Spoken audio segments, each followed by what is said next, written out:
Doctor Mohammad ইউনূসের নেতৃত্বে ১৭ সদস্যের অন্তর্বর্তীকালীন সরকারকে স্বাগত জানিয়েছেন দেশের সকল রাজনৈতিক দলের নেতারা। রাতে বঙ্গভবনে অন্তর্বর্তীকালীন সরকারের শপথ অনুষ্ঠানে যোগ দিয়ে স্বাগত জানান তারা।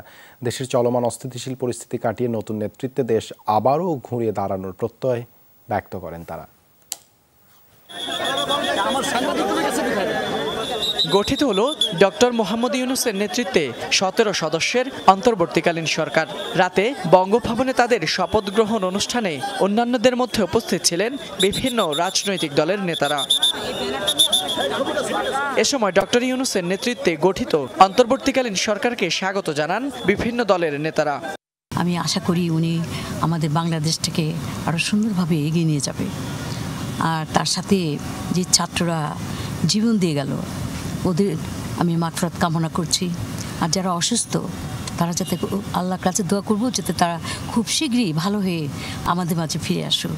তবে একটাই আশা করি এরা সফলতা অর্জন করবে। ছাত্র জনতার ঐক্যবদ্ধ আন্দোলন যেভাবে সফল হয়েছে, ওনাদের কর্মকাণ্ড সফলতার মধ্যে দিয়ে একটি নির্বাচন দেশে অনুষ্ঠিত হবে।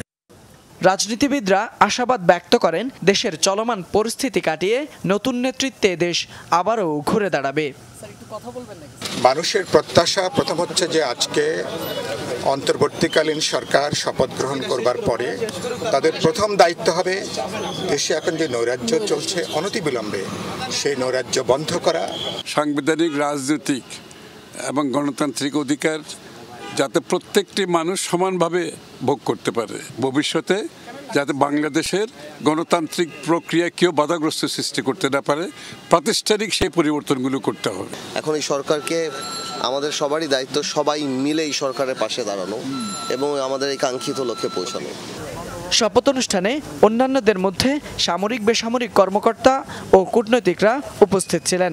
সকলের প্রত্যাশা ডক্টর মোহাম্মদ ইউনূসের নেতৃত্বে পুনরুদ্ধার হবে দেশের গণতন্ত্র।